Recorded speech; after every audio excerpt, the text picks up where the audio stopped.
Imagine this: you wake up in a cell with the door wide open. Before you lies a boundless horizon bathed in light, your new life, your true power. But instead of taking a step, you sit down on the cold floor and begin counting the bars of a cell that no longer exists, until your fingers ache. You think you're free because the calendar has turned a page. You believe yesterday is dead. But the truth is, your past isn't a memory. It's a living parasite that breakfasts on your ambitions and dines on your future. Everything you've been told about healing wounds and accepting yourself is a soft lie for those who are afraid to wake up. While you're healing, time is slipping away. While you're analyzing your mistakes, your mind is stealing your potential. Urgency isn't about success. Urgency is about survival. Because right now, your brain is using old blueprints to build your tomorrow. And if these blueprints are steeped in pain, your life turns into an endless remake of the same failed movie. We've been indoctrinated with the myth: your past made you who you are. This is the greatest trap. This belief makes you identify with your scars rather than your strength. It turns your path into a museum of traumas instead of a launchpad. I'm breaking this belief right now.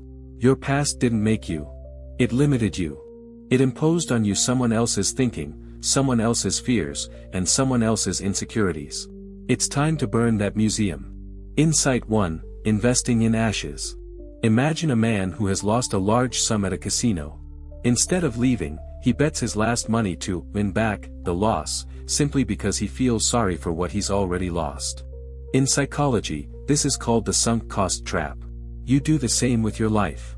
You continue to carry a suitcase without a handle, a toxic relationship, an unloved job, or old grudges, simply because you've already wasted 5, 10, 20 years on them. You're investing your future in the ashes of your past. Your mind whispers, that much time can't be wasted. But the truth is, the only way to make that time worthwhile is to stop right now. Every second spent regretting the past is another second stolen from your greatness. Your emotions are tied to pain because it's familiar. But familiar suffering isn't a home. It's a coffin. Stop adding to a building whose foundation rotted away in your childhood. Insight 2: The phantom leash effect. Have you ever seen a dog that's been chained for a long time? Even when the chain is removed, it doesn't move beyond its familiar radius. She's free, but her thinking remains in a collar. Your leash is your father's voice mocking your dreams, or the betrayal of your first love that closed your heart. Now, when you meet new people, your attraction is malfunctioning. You seek not those who will appreciate you, but those who will confirm your old trauma. This is the ghost leash. You limit your territory because you're afraid of feeling the tug on your neck again. You call it caution or experience, but in reality it's mental paralysis.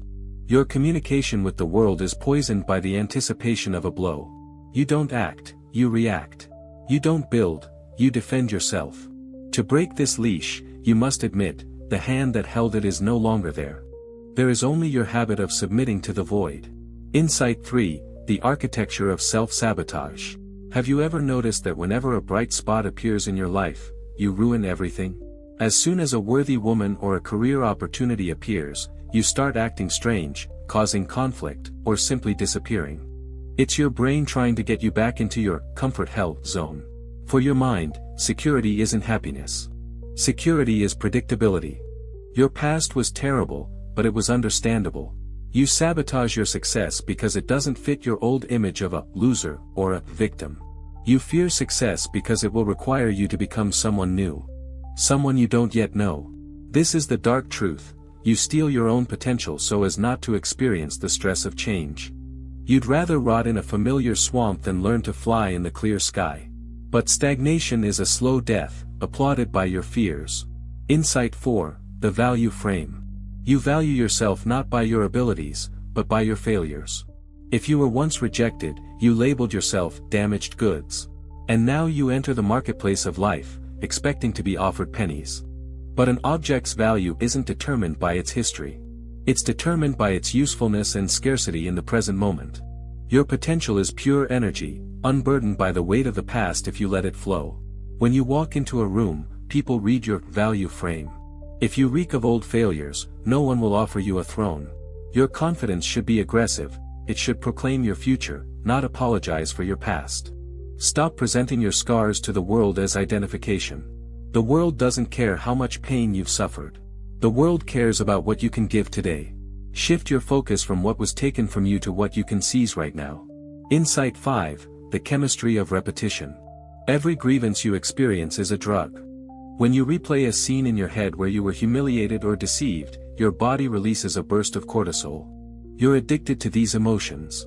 You are an adrenaline junkie of your own suffering. Your neural connections have become deeply rutted. It's easier to travel down the same broken road of pain than to forge a new path through the virgin soil of joy. Your past is stealing your potential on a physical level, altering the structure of your brain. But the plasticity of your brain is your chance to rebel. Every time you catch yourself thinking about an old grudge, or a failed project, you must perform an act of willful detachment. Cut the connection. Log out. Do you feel that anger? Don't suppress it. Direct it at that parasite inside you that keeps you chewing on yesterday's garbage. This anger is the fuel for your liberation. Right now you feel frustrated. That's good. It means your old skin is beginning to crack. You realize how many years you've given to ghosts that should have been buried long ago. Do you feel empty? Don't be afraid of it. Emptiness is pure space. This is the foundation upon which you will build your new temple. Without the shadows of the past. Without other people's voices. Your confidence is born from clarity. Clarity is the understanding that, then, is over. Forever. You are no longer that child, that weak teenager, that deceived man. You are the sum of your actions in the next second. Nothing more. Your past has only as much power over you as you delegate to it. Take that mandate back. Right now, close your eyes and imagine burning the book of your biography. The ashes scatter in the wind. You have no name, no history, no excuses. There is only will and potential. What will you do if you have no fear of making mistakes? Who will you become if no one reminds you of who you should be? This is your true self, the one you've been hiding behind a curtain of memories. Your relationships will change when you stop looking for your parents or your enemies in your partners. You'll start seeing people for who they are, not for who you fear them to be. Your thinking will become sharper when you stop wasting 90% of your working memory processing old data. Your potential is enormous, but you're using it to reheat the cold soup of your grievances. Stop analyzing why it happened. Psychoanalysis often becomes an excuse for inaction. I can't do it because I've had a severe trauma. Screw that. Everyone's had trauma. But not everyone has made a cult out of it. Your mind will resist. It will tell you to think it over again, to learn lessons. Don't listen. Lessons are learned through action, not by navel-gazing. Take a step. Today. What you've been putting off because of lack of strength or bad memories. Do it in defiance of your past. This will be your first act of desertion from the army of shadows. Potential isn't something you have. It's something you create when you stop looking back. You're a predator, and a predator doesn't look back when it pounces. Its gaze is fixed on the target. Your brain will rewire itself. New habits will replace old reflexes. Instead of, I can't because. Will come, I do it because I want to. This is true freedom. You will no longer allow the ghosts of the past to sit at your desk and dictate your time. You kick them out. Without explanation. Without severance pay. Do you feel that steel within? This is your true nature. It doesn't need the approval of the past. It is self-sufficient. It is directed only forward. The past is a great teacher, but a terrible master. Leave him in the classroom and go out for a break that lasts the rest of your life. Your potential is an unopened parachute. It won't work as long as you stand on the solid ground of your old beliefs. You need to jump. Into the unknown. Into the pure now. Everything before this moment is just noise. The only thing that matters is the signal you send to the world right now. And that signal must be loud. Stop reanimating the corpse of your past, otherwise you risk missing out on your own life.